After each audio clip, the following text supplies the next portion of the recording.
It's so weird not knowing anything about anybody. And now I'm starting to think, have I got someone really famous in here? And I haven't recognised them.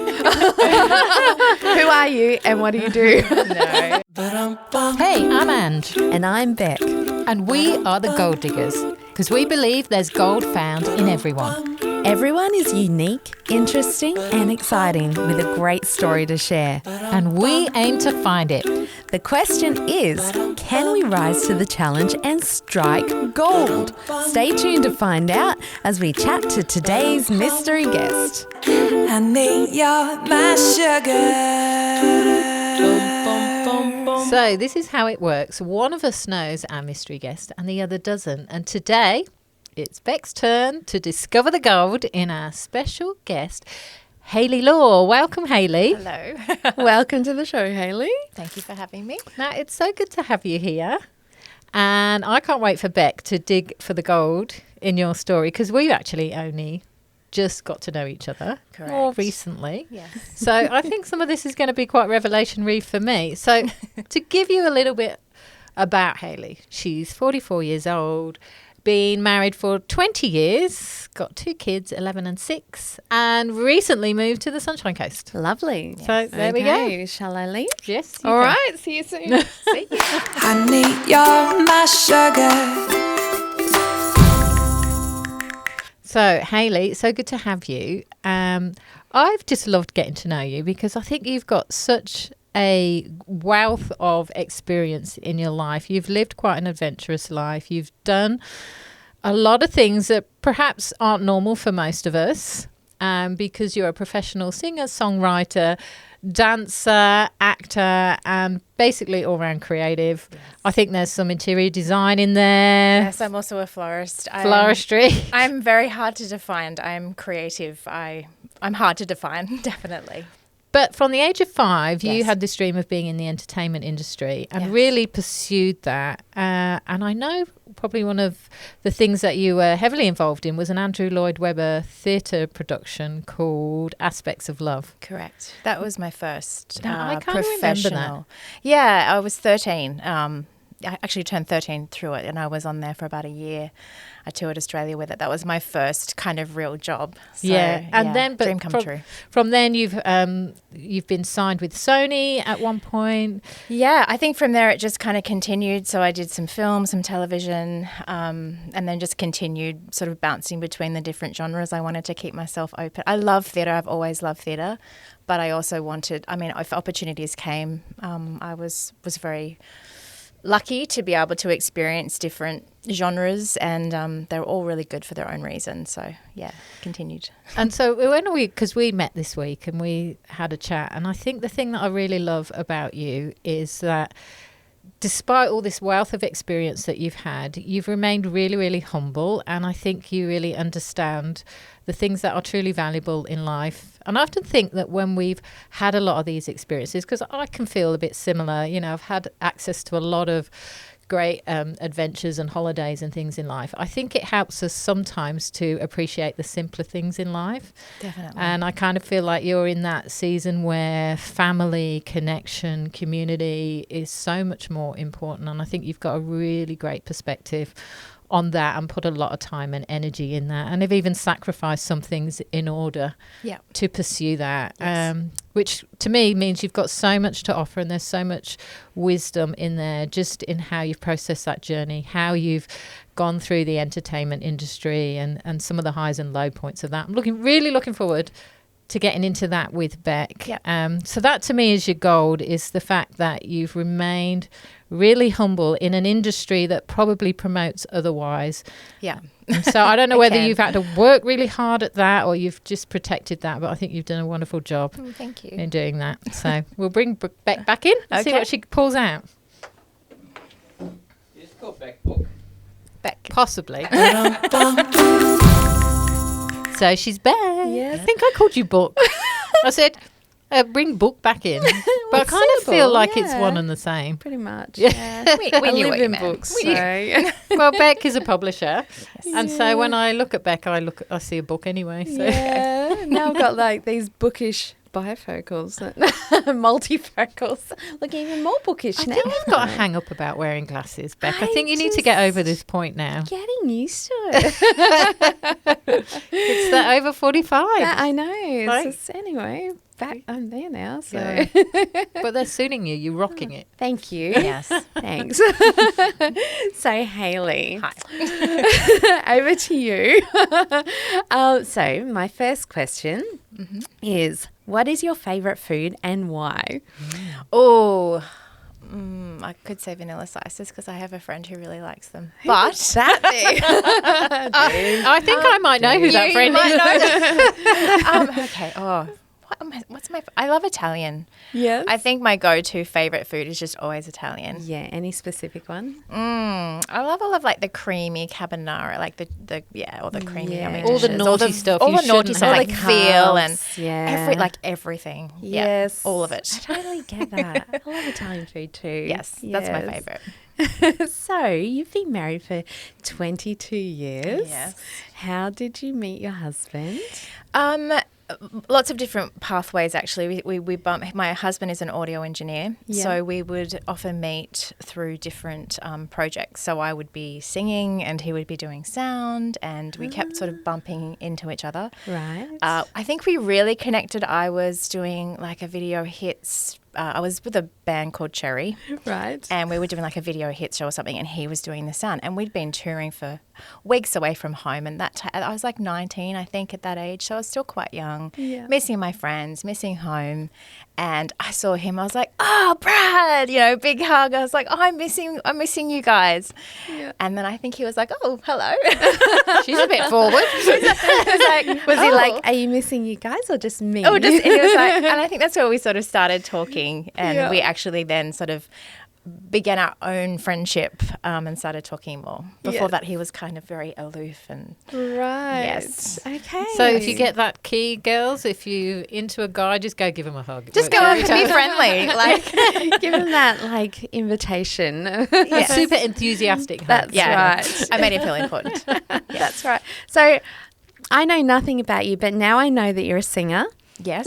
Yes, there you go. So that sounds interesting. So Yes. you were 19 and you were touring. Yes. Right. Okay, let's go there. Okay. Let's scoot back to your childhood. Okay.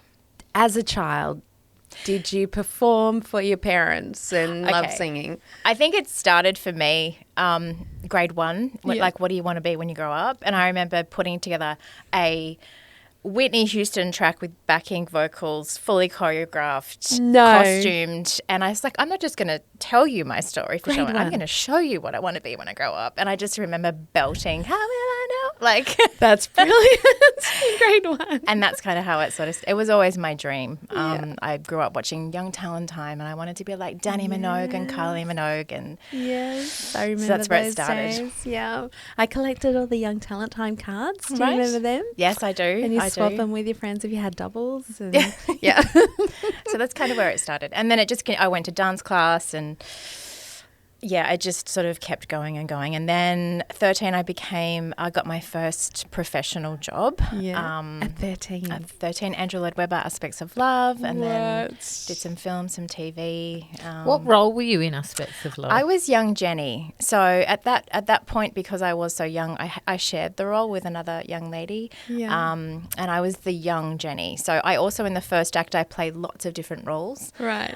So I was like a dwarf with a big paper mache head, and then I was a girl catching a train, and I just had all these fun little parts in the ensemble, and we had heaps of fun with that. Yeah. But then my actual official role was young Jenny. So my brain is just catching up here because it's so weird not knowing anything about anybody, and now I'm starting to think, have I got someone really famous in here and I haven't recognised them? Who are you and what do you do? What are you currently doing? Currently, I'm mum, and I have been doing a lot of creative projects since becoming a mum. So creative producing, and I've been running my own business as an interior designer, and my husband has an audio company in Sydney. So I've done a lot of singing still. So I still have been recording and doing that. But that was probably more in recent years. with Hillsong Church, but then also secular and But Right. I've always done creative things because I love it, never to Yes. be famous, if that makes sense. Yeah, so yeah. actually enjoy not being famous. I've actually worked really hard Yeah. because I've kind of seen people who are famous and they don't really like it very much. Like I No. can go to a shopping mall and no one knows who I am, and I'm like, yes. Yeah, that's Like, win. great. So And you still get to use all your creativity and expand it as much as you like. That's awesome. yeah. So was there any pivotal moment that made you not want to be famous? I think when I was doing Sydney Theatre Company show, Miracle City, we had an A-list celebrity couple come along and see the show. And as a cast, we were gathering with them after the show. And, you know, when you're sitting opposite and you're having a conversation, you can kind of see. And I remember just being in awe of these people and how lovely they actually were in real life. So these guys were like worldwide famous kind World of famous, thing. A-list. Everyone knows who they are. And still would. But Yes. very successful, pinnacle. I think what the world would look at and say very, very successful. Yeah. And I was sitting in this conversation and I was sort of looking and I was taken by one of them was actually quite unhappy, and there was a group of them. So there were, and when you're sitting down around friends and you're having a conversation, you can see the real. And as a young lady, I think I saw that fame and fortune doesn't necessarily bring happiness, Yeah. and it really impacted me. I really came away from that moment thinking, okay, I have to remember this moment. I have to remember that the real story behind the fame, behind the lights is you may not feel fulfilled. That Yeah. fame wasn't the pinnacle. No, No. that's not what I saw. And I saw it multiple times. Yes.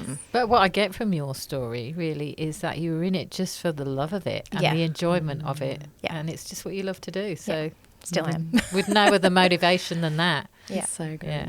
So I love that you were in grade 1 and doing a full choreographed solo of Whitney Houston. That's Thank brilliant. Yes. Okay, so 13, you got your first Andrew Lloyd Webber gig, Yes. right? And so where did that take you? Well, basically, I was still at school, so then I moved down to Melbourne. So Yeah. the show travelled, so I moved, lived with a family. I had a chaperone and everything. Came home from that. I then was cast in a film called, I think that happened next, Rough Diamonds, which was Right. with Jason Donovan, and I played his little sister Sam. wow. So that was actually up here. That's where I first fell in love with Queensland, because I was living out at Toowoomba and Esk and Boona, and it was such a cool Australian story. Yeah. And I fell in love with cows Right. because we were doing I actually had to work with a bull. My pet was a bull. Right. And I actually had a stuntman who would I actually had to work with a very large bull. wow. So that was my pet. So you just do random stuff as an actor, yes. like I am going to. Now, careful, because Rebecca here has Yes. like a whole farmyard. I actually love. Yeah, I actually Don't let her fall in love with bulls, because that'll be the next on the hit list. No, I don't think the bulls and the sheep get along very well. The chickens. yes. So yeah, So from there, I did. When I was in Year 10, I was cast in Paradise Beach. Right. I don't know if you remember that Paradise one. Beach. So I wasn't Australia, I wasn't You in weren't there. Australia, so yeah, I think I that's used an to have a Aussie lot of show. people from the UK come on set because they Okay. were really into Neighbours and Yeah. Paradise. Yes. So anyway, So what did you play on Paradise Beach? I think I was Sasha. I played Sasha, and I was Gromit. I don't know if you remember Gromit. I was his girlfriend. Oh, yes. Yes. So I did that Oh, my goodness. for a I season. need to go back and watch all I these s- things now. Yes. Anyway, so I did that, and I learned to surf. Like you do fun things, and I lived on the Gold Coast, and so I fell in love with the Gold Coast. Right. Were you And- away from your family? Like, Home, I was back and forth, and Yeah. I had tutors on set. And when I was in Sydney, I was going to school every day, just like a regular kid. And then I'd come home from school, do my homework. Sometimes I would do homework in the dressing room at night, backstage or whatever. You just kind of made it all work, Yeah, wow. made it all fit. So you didn't find that kind of too disruptive to... I think. I think when you're with a tutor, you can't get away with not knowing anything because it's one-on-one. Yeah. So I feel like when I had a tutor, it was amazing. And I think they all brought something to me. Like I had a tutor in Paradise Beach and she just loved poetry and reading and English. And I did so well because Yeah. she loved it and she just taught me those amazing. But I think grade 12, because I got cast in a musical at the beginning of grade 12, and I was doing school spectaculars, and I don't know if you guys know about school spectaculars. Yeah, I and, remember them. Yeah. and talent development projects and all this stuff that was school-based, but then also I was doing a musical at the Sydney Theatre Company as well. Wow. But that was at the beginning of grade 12. I don't think I was as focused as I needed to be. Yeah. I wanted to be, but there were just realities. So I think that did have an impact on... But for me, I'm like, well, I'm going to be hopefully doing this anyway. Yeah. You were in your career already. Yeah, but I wanted to still achieve my high school certificate, which I did. Yeah. And so, phew.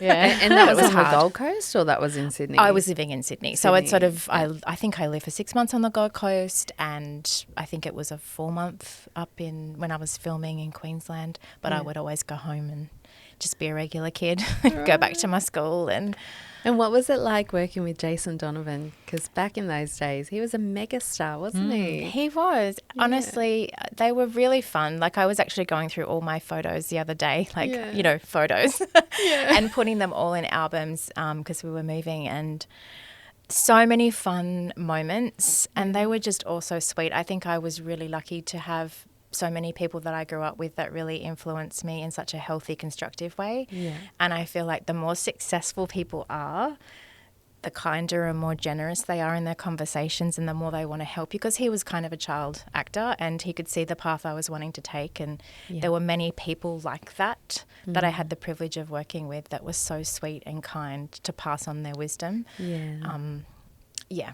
So That amazing. Was that before his kind of Kylie and Jason days? No, or- that was way after. It was after? Yeah, way after. That was 95, 90, so that was...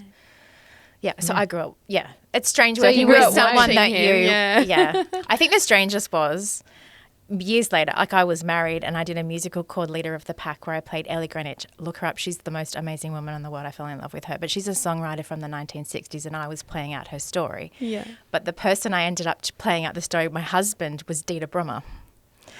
And so I grew up like every girl in my age group going, Dita Brummer. And then I was like, okay, here's my husband in a play now. This is really awkward. And my husband was doing sound. Oh, yeah. So he was mixing front of house, but we actually all became very, very, very dear friends. So Wow. yeah, you do have these weird moments where you're like, hang on a second, this is like paths crossing here. Yeah, that would feel surreal, actually. But then you wouldn't it? realise very quickly they're very real and very, I don't know. I guess it's the Yeah. character versus the person, isn't it? Exactly. Like, I think who Yeah. people see is a glossy version on a magazine or Instagram is very different to when you're sitting having a conversation with someone. I think Yes. you can really, you can really see them. Yeah, So- yeah. Oh, wow, that's amazing. Yeah. So once you finished high school, what was the next step?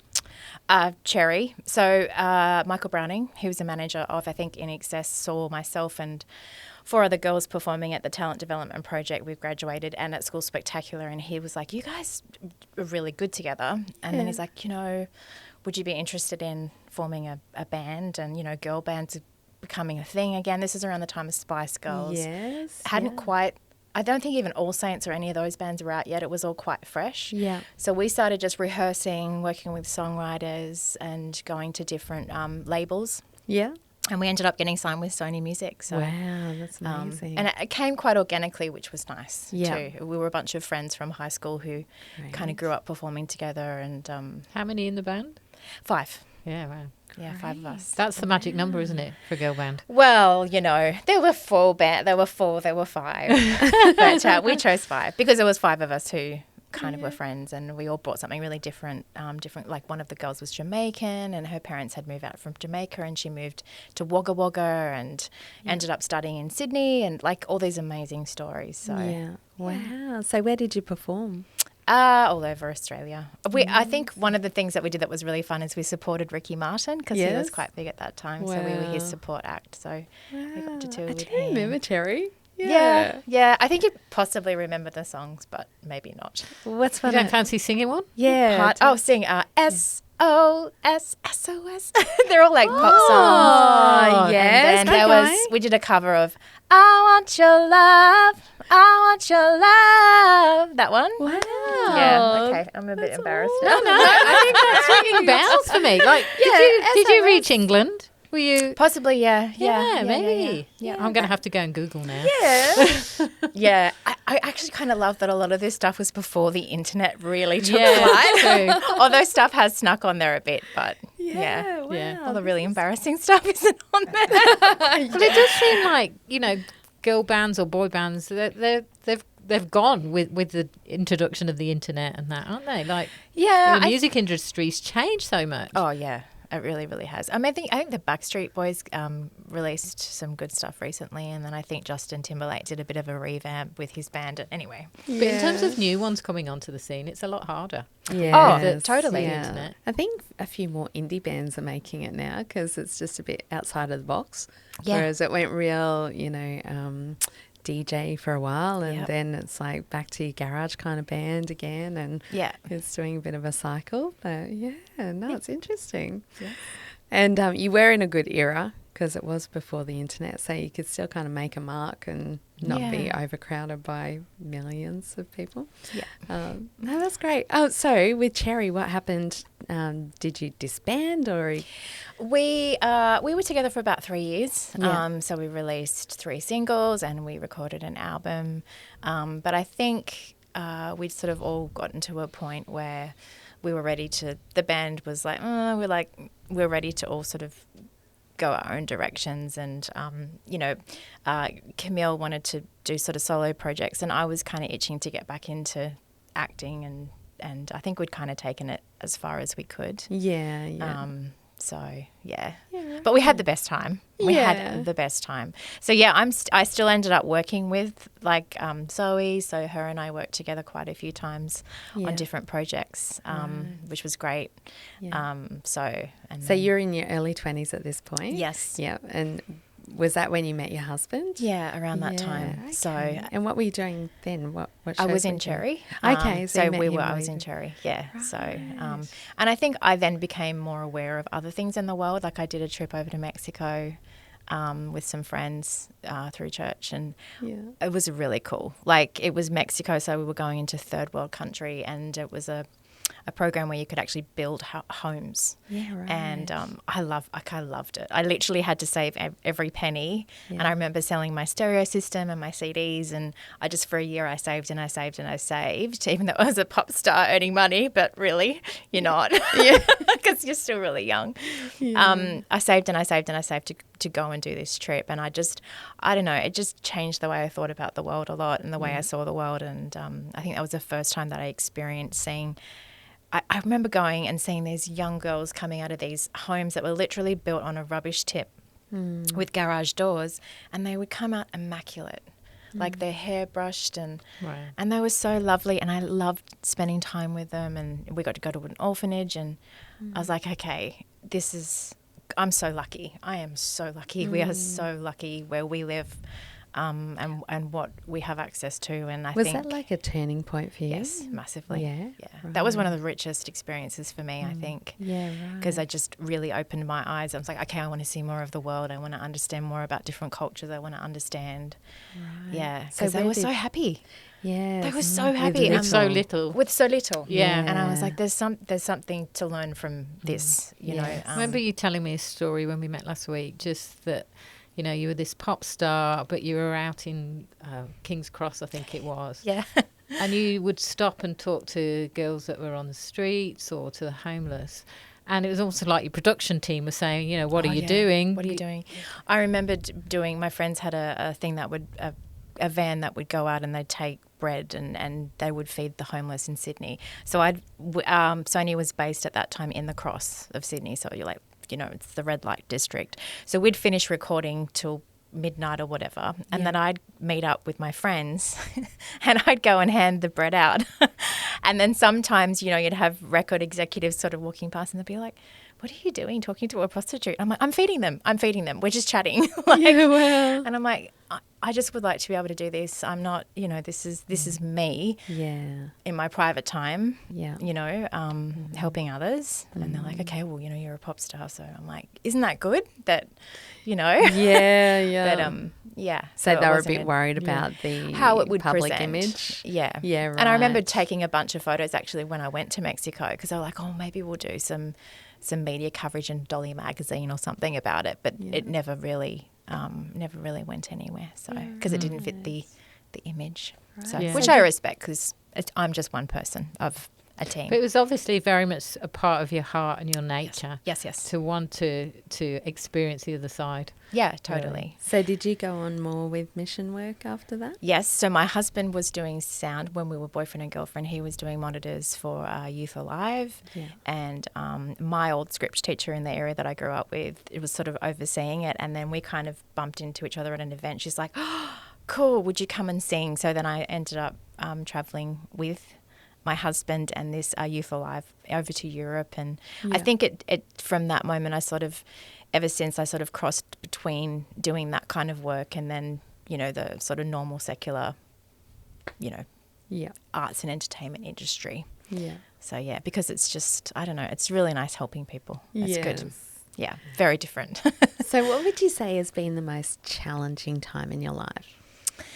Challenging, I think I've kind of got three. I think, I'm trying to think. I hurt my back. So for many, many, many years, I obviously danced. And I think after having my son, so probably about 4 years ago, I ended up with a twisted pelvis and I ended up with a really bad bulging disc. Oh. And that was...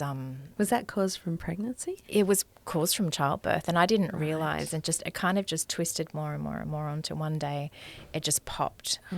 And I just could not move. And my husband was overseas and I had two small children. Like Amos was in nappies and my daughter was luckily ready for school, and I just was like, I FaceTimed my husband who was on a tour overseas, and I was like, I cannot move. I don't know what to do. Help. Yeah. And he stayed on the phone. He's like, okay, I'm going to call your parents. And they were on their way, but they live like an hour away. So I just had to lay there until they got there. And my husband I was like 1 o'clock in the morning and he just stayed on the line and I think I ended up in an ambulance. I don't even remember how I got down the stairs. I just remember passing out so many times from the pain because I had to actually walk down. Yeah. And just being so scared. Yeah. Especially with little children. Yeah. I was like, how am I going to care for my children? Yeah. My husband's away. I can't move. Is this going to be permanent? Like, I don't even know what this is. I think once I'd had the MRI and they sort of looked at it and went, you're fine. You're young. You'll heal. Yeah. I was like, it doesn't feel that way. Yeah. But I have found an amazing physio. But I think it just sort of was so confronting because you realise the body that you'd known your whole life as a dancer and someone who really needed my body to be able to work a certain way, whether I was doing flowers or dancing or it was a confronting reality to go, can I trust my body? So it took me a long time to build back towards dancing again, and because I was just so worried. It's interesting, isn't it? Like when you realise that you're mortal, like because you can go on for years and just think, oh, my body can do everything. Yeah. But I know when I had my first child, I realised that I was breakable at that point. But it's not something I'd ever thought about before until I realised that I can actually break. Yeah. And that must have been that reality check for you when that happened. Sometimes with mobility in particular, you go from being really active, being able to do all these things, look after your kids, to instantaneously just not being able to do anything. The adjustment psychologically is so hard. It's massive.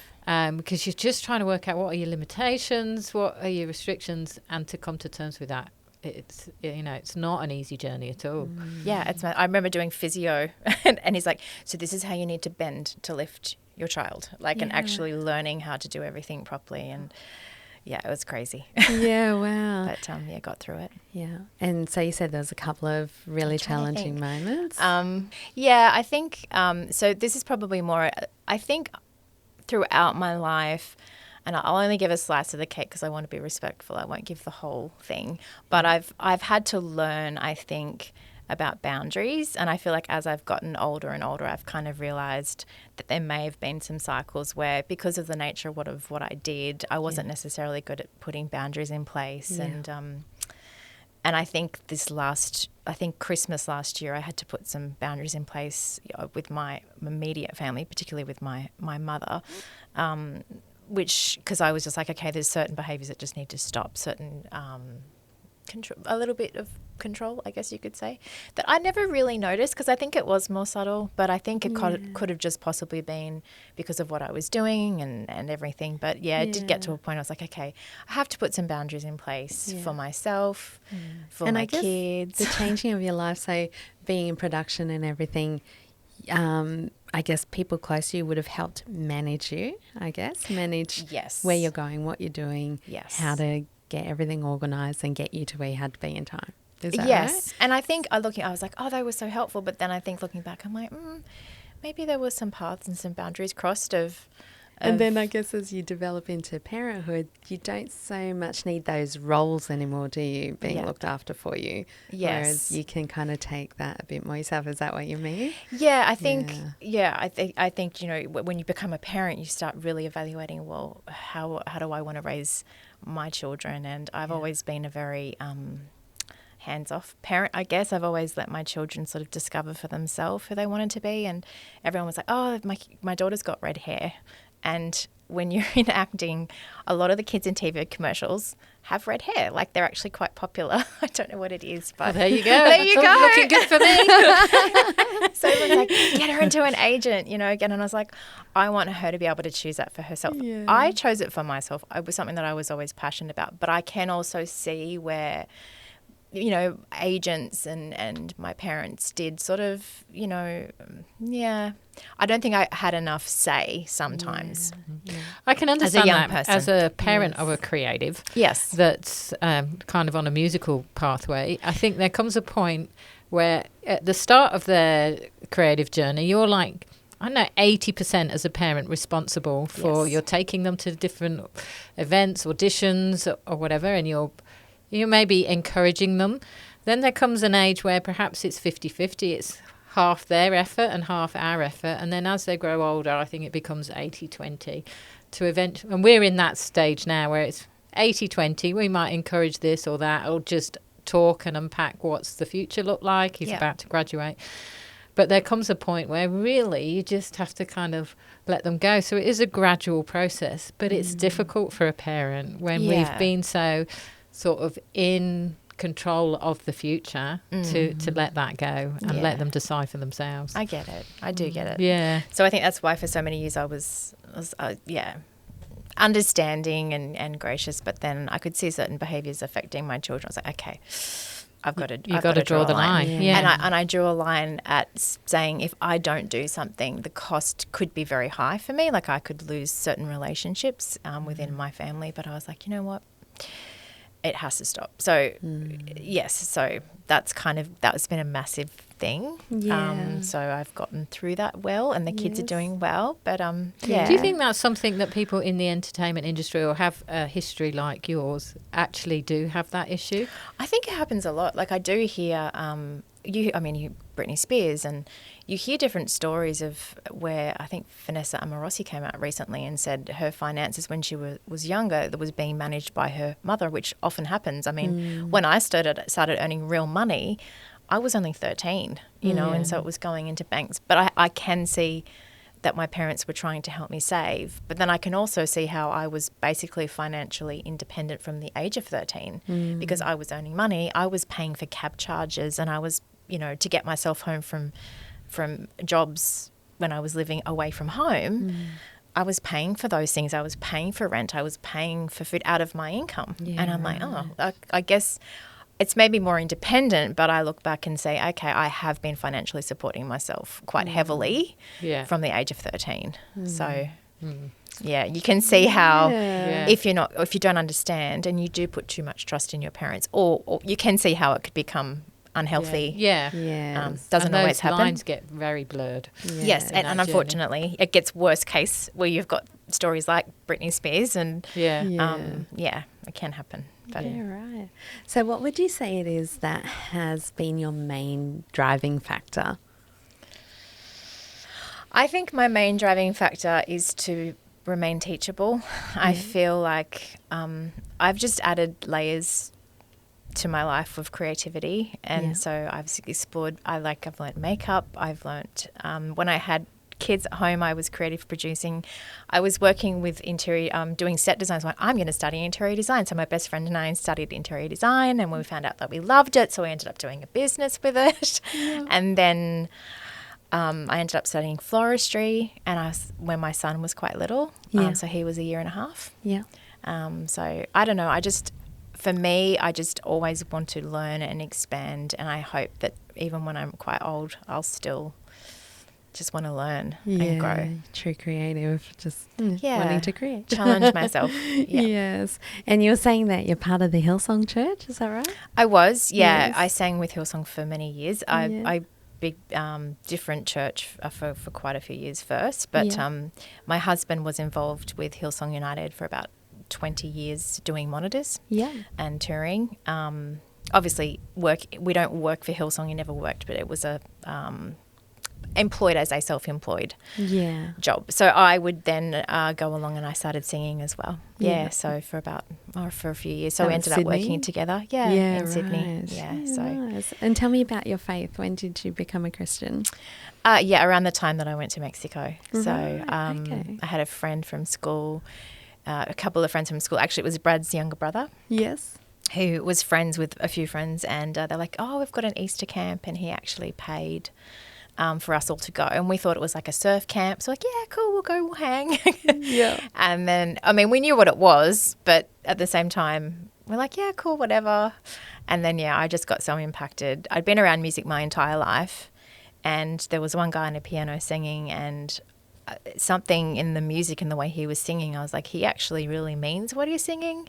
And he actually knows there's a sincerity and an authenticity about who he's singing to and what he's singing about, and it just really resonated with me. And I just remember that's kind of where things started to change for me. And In what way did they change?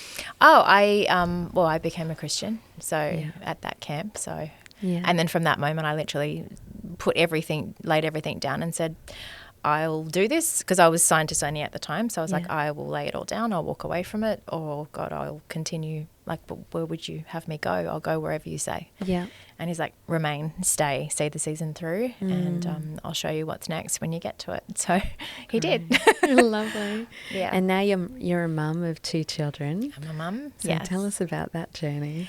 I think by the time I was still touring with United, and I remember I think we were chatting about this the other day, and I remember standing, it was a New Year's Passion Conference. I don't know if you've heard of Passion. So I was singing, I think we're in Atlanta, a massive stadium, and I remember looking around and going, I'm ready to be home.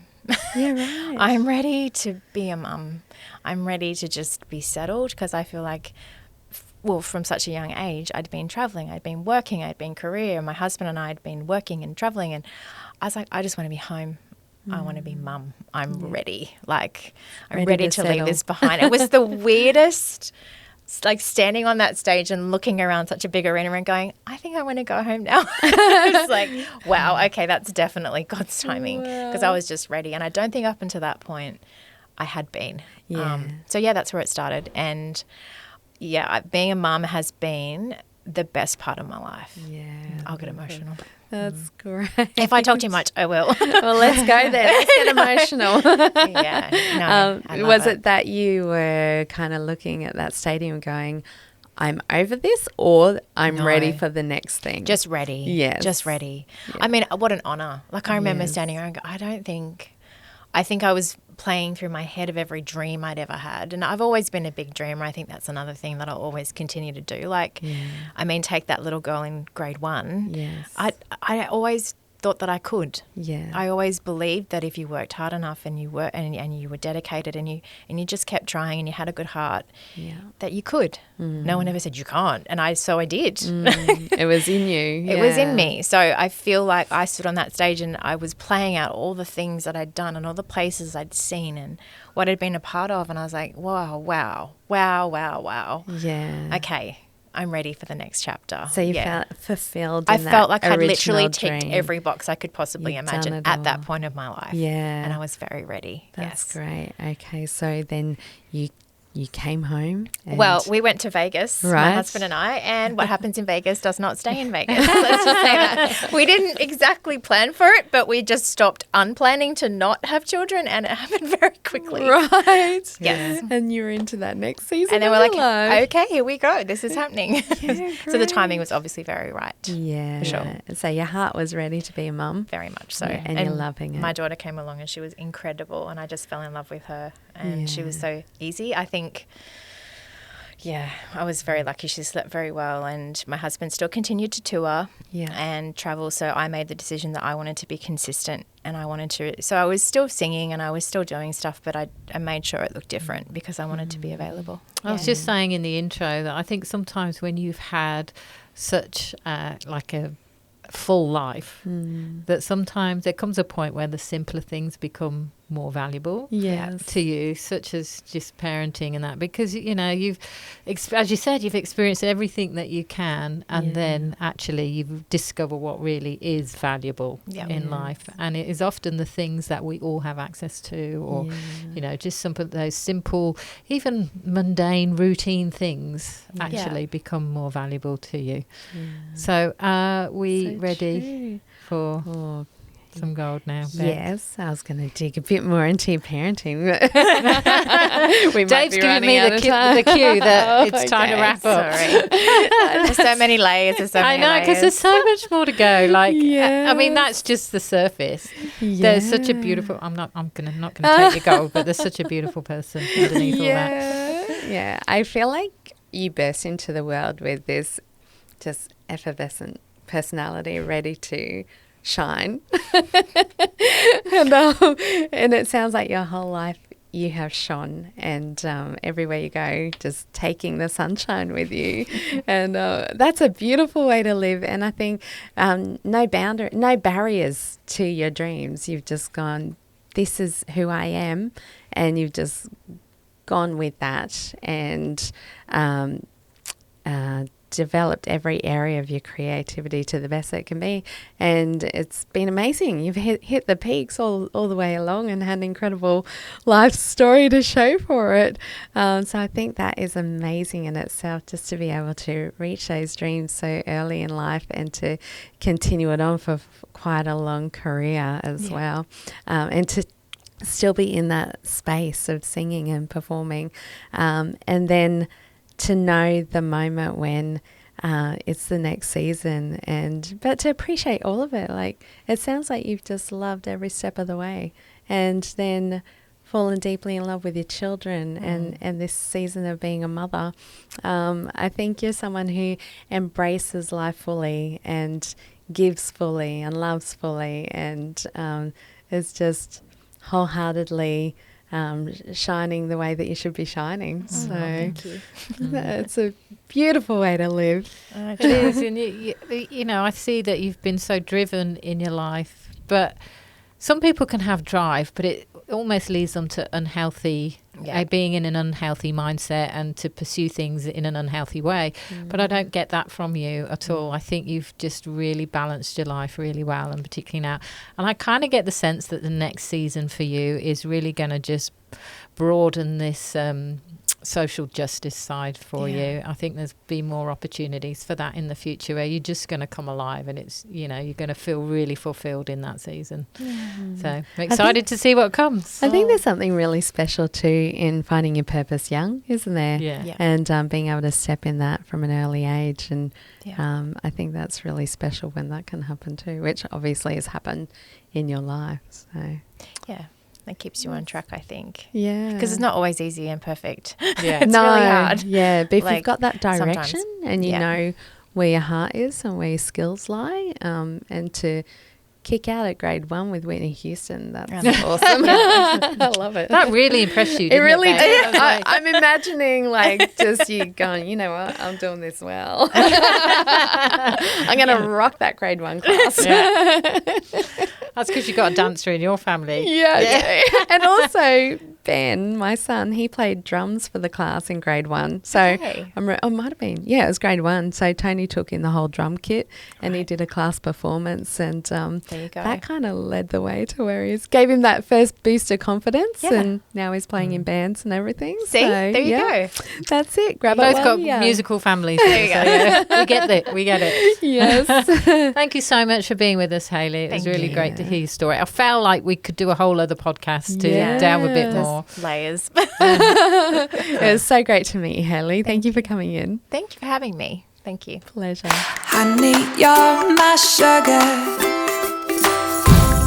How lovely was Hayley? I know. What an interesting life. I know she's lived a very full life. Yeah. And, you know, still young. She's in her early 40s, I think. Yeah. And, just had a lot of experience in life. But I love how she's come round to a really good perspective. Yeah, it was actually a really weird moment when I'm sitting there and just totally not knowing anything about her, which is the weirdest thing about this program for us, isn't it? Like, Yeah. we just don't know the guest. And I'm sitting there and it's like, how'd you meet your husband? And then she's like, oh, well, I was on tour and he was the sound guy and I was singing. And I'm like, who have we got here? I could see this moment thinking, oh my goodness. Have I not recognised somebody I should have? Well, she was in a She girl was. band. And she's like, no, I haven't done. And then she's like, I was in a girl band. And I'm like, that's something. That's really cool. Do you remember any of it? I do vaguely remember Cherry. Yes. Yeah. Yeah. I mean, I wasn't in Australia at the time, so it wouldn't be in my memory. But yeah. I mean, it was definitely the era for girl bands. Yeah, and I would have been only 3 years older than her. So I grew up in that era of following Young Talent Time and all that stuff, all the little teenage people we used to look Yeah. up to. And Do you know, I'm so yeah. glad it didn't ruin her Yeah. because, you know, a lot of people, when they're exposed to something that big at a young age, it can be the spoiling of them. Yeah. But it doesn't seem to have been that way for her. I think she's processed that really well. Yeah. Yeah. And also just having those moments of realization that fame isn't everything. Like the true beauty of life is the people around us, the people we love, the people we invest into and who invest into us, and using our gifts. She found her giftings very early in life and therefore was able to run with it from dot pretty much. Hey. I think I wish I'd asked her this question. Yeah. I'm only just thinking about it now. Yeah. Was her life as a young teen really would have been quite chaotic. She was obviously travelling with the stage show and in some of the productions and things she was in. Yeah. She mentioned like going to Melbourne or whatever. So probably didn't live a very settled, routine life at Yeah. a young age. Whether she would want that kind of life for her kids now that she's a parent. Yeah, you'd have to be a certain kind of personality, I think, to live the life she did. Yeah. Because, like, I don't think I didn't like moving and stuff. So imagine living that kind of life with But my then personality. studying as well, like Yeah. making sure that you're focused enough to study. So the fact she completed a year 12 certificate is amazing. Yeah. Under the she's motivated, circumstances definitely. that she was living. But I love that she said, you know, really, she was independent Yeah. from 13 onwards. And with that, like with her life, she would have had to have had bounds of confidence from an early age too. I mean, even just getting out at grade 1, singing Whitney Houston with a whole dance routine behind it, Yeah. that's confidence. I don't know whether in that industry that confidence, like you're confident, but then whether it also damages your confidence, because I don't know whether you become so dependent on feedback and acknowledgement and that, because And that people can judge be you. yeah, because that can be kind of one of the trips of the entertainment industry. True. Yeah, very much. Yeah, so I found it interesting what she said about the celebrity couple that she was in front of. Yeah. You know, we can all look at their life and think, oh, it must be amazing, movie star, celebrity or whatever. Yeah. But then when you see the reality behind that and actually look at their life, it doesn't guarantee happiness. No. Oh, I think it'd be annoying. Just always being pestered by paparazzi. We're so restricted. Yeah.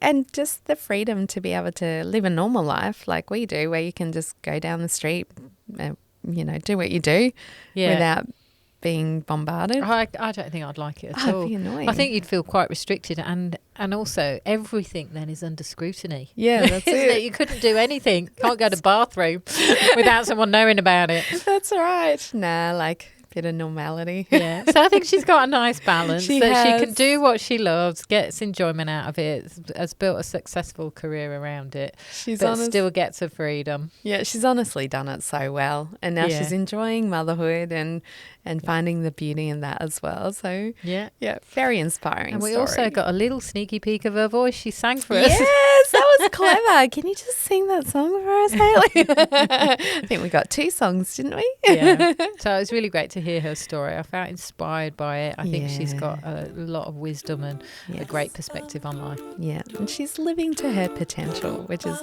great. So that's it for today's podcast. You'll find us on all the major podcast platforms. The podcasts come out every Wednesday. We'd love to hear from you on our socials, the Gold Diggers Podcast. Tell us about your story so we can find the gold in you. Easy as pie, lemon, apple or cherry. Loving you is so very sweet, sweet, sweet. How can it be such a piece of cake? And your smile is the icing. Loving you is a poem. Honey, you're my sugar.